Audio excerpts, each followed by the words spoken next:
যশোর শহরের ঝুমঝুমপুর শ্মশান রোডে একটি টায়ার জেল তৈরির কারখানায় ভ্রাম্যমাণ আদালতের অভিযান চালানো হয়েছে।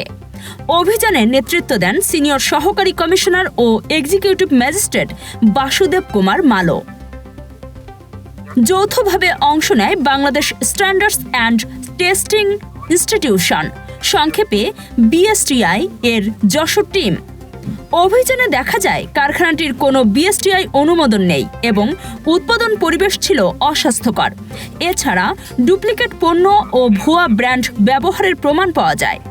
এসব অনিয়মে মালিক ইমরান হোসেনকে 15,000 টাকা জরিমানা এবং পরবর্তী নির্দেশ না দেওয়া পর্যন্ত কারখানার কার্যক্রম বন্ধের নির্দেশ দেওয়া হয়েছে। আসন্ন রমজানকে সামনে রেখে নিত্য প্রয়োজনীয় পণ্যের দাম স্থিতিশীল রাখতে কঠোর হুঁশিয়ারি দিয়েছেন যশোরের জেলা প্রশাসক মোহাম্মদ আশেক হাসান। কালেক্টরেট সভাকক্ষে আয়োজিত জরুরি সভায় তিনি বলেন, কৃত্রিম সংকট সৃষ্টি বা সিন্ডিকেট করে দাম বাড়ানোর চেষ্টা করলে জিরো টলারেন্স নীতি নেওয়া হবে। সভায় বড়বাজার সহ সব উপজেলা ও পৌর বাজারে ভ্রাম্যমাণ আদালত জোরদার করার সিদ্ধান্ত হয়। পাশাপাশি বাজার মনিটরিংয়ে বিশেষ কমিটি গঠনের ঘোষণা দেওয়া হয়।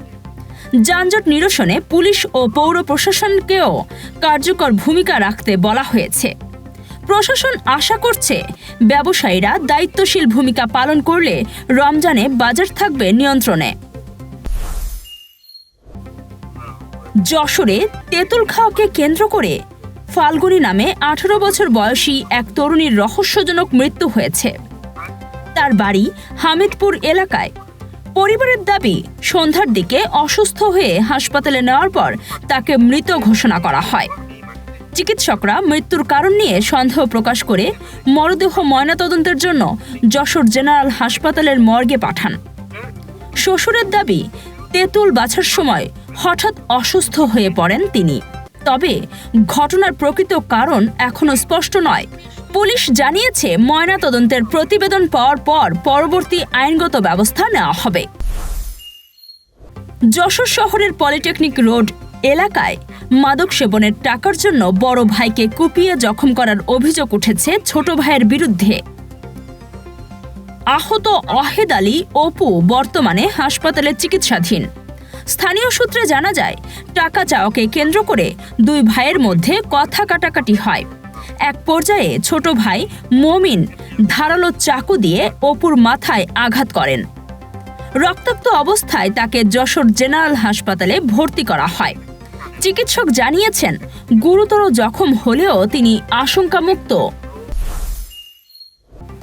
যশোর 3 আসনের নবনির্বাচিত সংসদ সদস্য অনিন্দ ইসলাম অমিত বিদ্যুৎ, জ্বালানি ও খনিজ সম্পদ মন্ত্রণালয়ের প্রতিমন্ত্রী হিসেবে দায়িত্ব পাওয়ায় আনন্দ প্রকাশ করেছে জাতীয়তাবাদী আইনজীবী ফোরাম। যশোর উকিল বারের সামনে সাধারণ মানুষের মাঝে মিষ্টি বিতরণ করা হয়।